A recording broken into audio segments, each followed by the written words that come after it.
Hello, my name is Josh Atkinson, and you've once again stumbled upon my portrait painting YouTube channel. Before I get started, I wanted to ask everybody to hit the like and subscribe button so that the algorithm spreads my gospel. Today, I'm going to be showing you how I made this portrait. It is of an actress from Gone with the Wind named Hattie McDaniel. She made other movies in the 30s and 40s and maybe later. Um, but this is definitely what she's most well known for. I think I'm going to make the the voiceover like focus on brush strokes because there's a whole bunch here. But it's also possible that I'm going to talk about absolutely nothing important. So I guess we'll find out as we watch the time lapse. So here we have our source image of Hattie McDaniel from Gone with the Wind. And now we have our time lapse. I am doing the wipeout method. Um, because it is the easiest way for me to get the proportions in the right place. At least that's what I think. At the start of the video, you'll see that I get her nose completely wrong, and I have to basically wipe out the bottom half of her head, which I think I did that in a video two two weeks ago as well. I don't know, I do it all the time. I don't know. I have some issue with noses. It's like I don't believe in them. But so anyway, this is Hattie McDaniel. She is the first black actor to win an Academy Award. She won it for Gone with the Wind. I believe her character's name was Mammy, so let's just address the fact that that movie is problematic. Um, but it is also undeniably like there's a lot of artistry on display, not the least of which is Hattie McDaniel's performance. Um, the thing that really struck me this time, I hadn't seen it in years, so I revisited it, and I was just blown away um, with the cinematography, the lighting. They used so much. Well, I don't know what they used, but this was brand new color film. This was the first year it happened with this and The Wizard of Oz, and yet they've managed to convey warmth on her face so persuasively, so credibly. Like, I think in this scene there's like a fire that they're around, or maybe this is.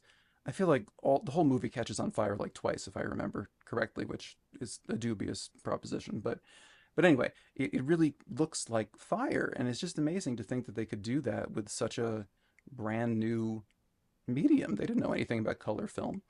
So you can see I got her nose very wrong, and in a moment or two, I think I realized that myself, and I wiped the whole thing out. There we go, and get it correct.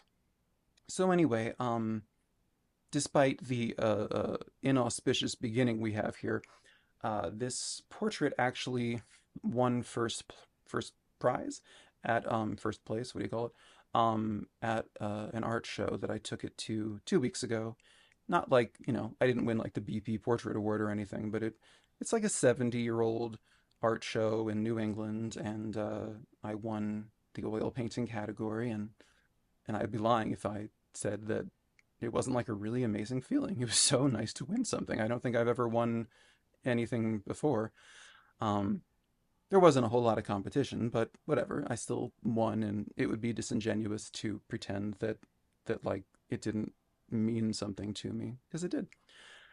And between the $125 cash prize that I got and the two $15 prints that I sold, I broke even. That's right. I sold two prints, no paintings. But anyway, let's just focus on the part where I won a blue ribbon. Um, so anyway, now I'm adding the heat to her face, the gorgeous mixture of cadmium red light, which is just the most gorgeous fire color with some burnt sienna. I'm thinking, and then these highlights because she's hot, she's sweaty. Everything's everyone's you know not had access to showers in recent times at this point in the film, and it's the South, and they've got fires going on all the time in this movie. So anyway, so these highlights are happening, and they are a sort of purpley blue because that next to the orange of her skin uh, is complementary color theory. So your eye accepts it as real, even if you can see that it's purple when you focus. So anyway, I said I was going to talk about brush strokes, and we are at that point in the video. I guess this is only the third portrait where I tried this choppy, blocky thing that I'm doing these days. Um, don't know what to call it, but I'm digging it, and I'm using it to tiptoe toward abstraction.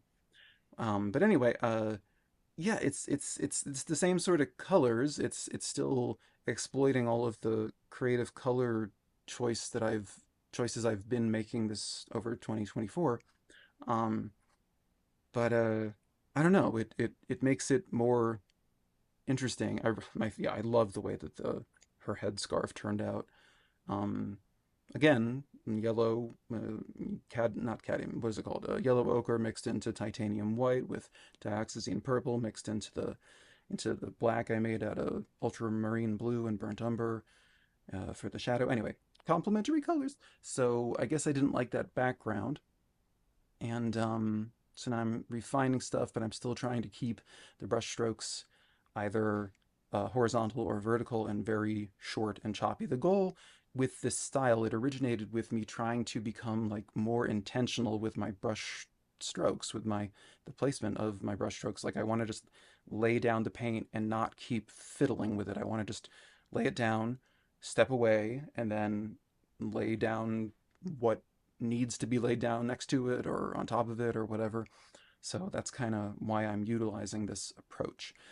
Um, I have since this found that there are some shapes that just are too, or some surfaces, objects that are too organic in nature to work with this kind of choppy square brushstroke. But anyway, before I forget, it's September 2nd that I'm posting this, and so we are in spooky season in October. I'm going to do all horror slash Halloween. So if you have any requests, put them in the comment section. And if you have any questions, I haven't thought to bring that up in a while about this technique or about, you know, well, I'll just answer the question Owen asked. I realized that I needed to separate the background, use kind of longer brush strokes, because that separated the background from the subject better. So anyway, I'm learning all kinds of stuff. This is the finished image. It is an oil painting on an 11 by 14-inch canvas panel. So then, yes, that is how I arrived at this portrait of Hattie McDaniel. I wanted to once again remind everybody to hit the like and subscribe button and to say thank you for the new subscribers this week. I think I'm at 227 at the time of this recording. We shall see. Anyway, so yeah, if you enjoyed this video, you might want to check out last week's where I talk about this portrait of Grace Kelly, which I thought I was going to make into well, some sort of weird style, maybe like this self-portrait, but she just didn't want to be that. Hattie did though, so it's hard to know what these paintings want. But anyway, that's everything I can think to say. So thank you for watching. I will see you in 7 days with a another portrait. All right. Live deliciously until then. Bye.